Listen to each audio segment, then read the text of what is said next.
The Vegas Golden Knights held on to beat the Islanders 3-2 at UBS Arena on Tuesday night. It was actually a really good game. I hope you guys checked it out. So let's bring in Greg Picker, Islanders radio color commentator and co-host of the Talkin Isles podcast, because I want to get his thoughts on the state of the Isles. Greg, thanks for joining us, man. My earpiece just popped out. All right, here we go. Greg Picker sounds like the most color commentator name that I've ever heard in my life, too. Like, it's very fitting. Shout out to your parents for naming you that. All right, thanks for hopping on with us. Let's get to this one. I'm not a hockey expert, but I do know the Isles outshot Vegas 42-27, and usually that type of performance will lead to a W. So thoughts on the Isles play, Patty Waugh's second game as head coach, and just the game in general. I think the Islanders even played better on Tuesday night than they did in Patrick Waugh's first game, which the Islanders won on Sunday evening, gave up over 40 shots to Dallas in what turned into an overtime win. And then against Vegas, the 42 shots for the Islanders ends up being a season high, and we're more than halfway through the year. So that shows that the adjustments have the slight adjustments, because you haven't even had a true practice yet, but the slight adjustments that he's tried to make have worked. He wants the team to be more aggressive defensively, not necessarily as passive. And it was really just a short blip in the second period where the Islanders gave up 2 goals. One was on the power play. One was directly off of a giveaway. Second one by Nick Waugh, ironically enough, not related to Islanders head coach Patrick Waugh, ends up being the game winner. And also the first period goal against was directly off a turnover. So you clean up those turnovers, that's 2 goals right there that would not have been scored.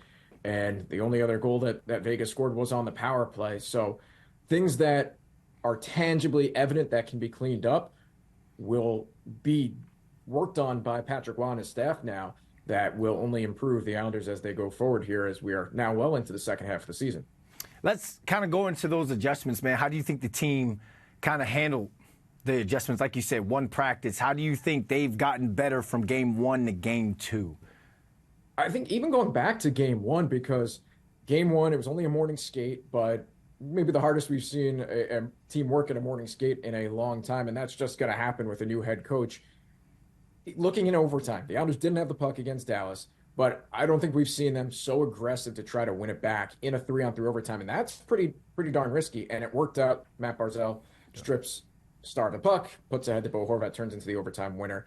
And then same type of thing on Tuesday night, the aggressiveness defensively, not allowing Vegas to sustain much forechecking prowess, and limited the shots on goal to Ilya Sorokin, which has been a bit of a challenge for the Islanders this season. And Ilya, in Tuesday night's game, ends up hitting his 15th consecutive action, which is a personal long in his career. 10th straight start. That's also the longest stretch for him.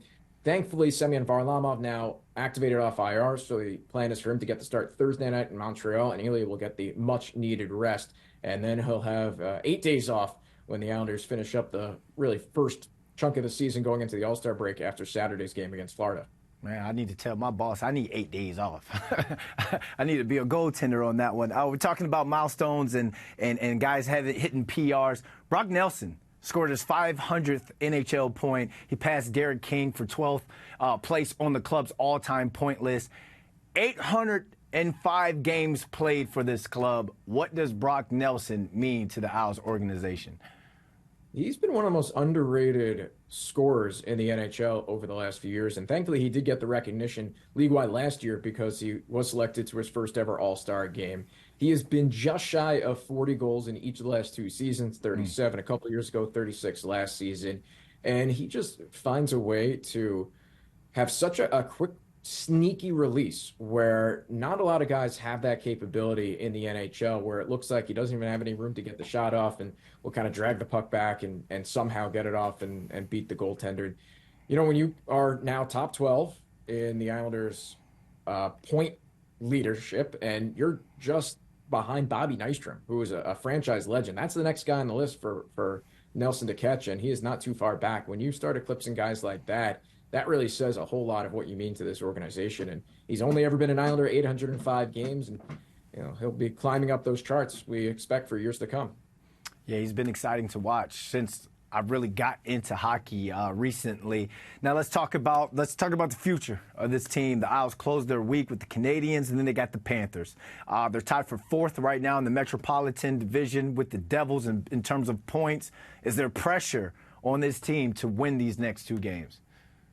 You want to feel really good when you have those 8 days off, and most guys will head to some sort of tropical vacation. Matt Barzal won't be. He'll be going to Toronto for the All-Star game, but you want to feel good when you have that break.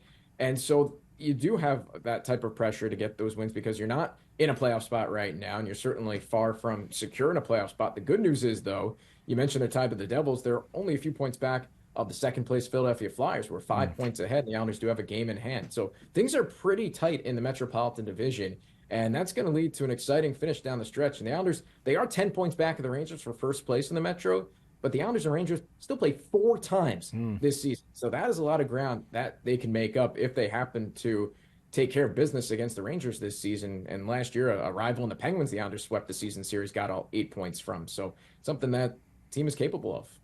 Greg, tell the people where they can find you.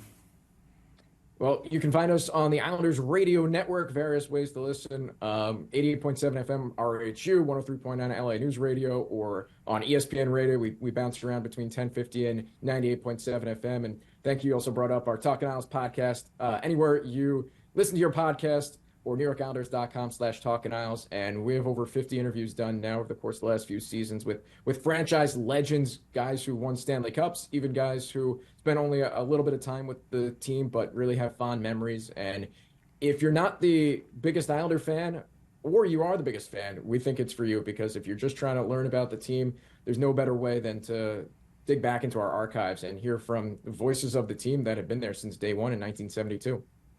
Man, I felt like I was just sitting in the car listening to AM radio, and I was listening to you just now, like it was real time, man. This is awesome. I'm definitely going to continue to check out the podcast, and we got to have you back on pretty soon, man. Thanks for your time.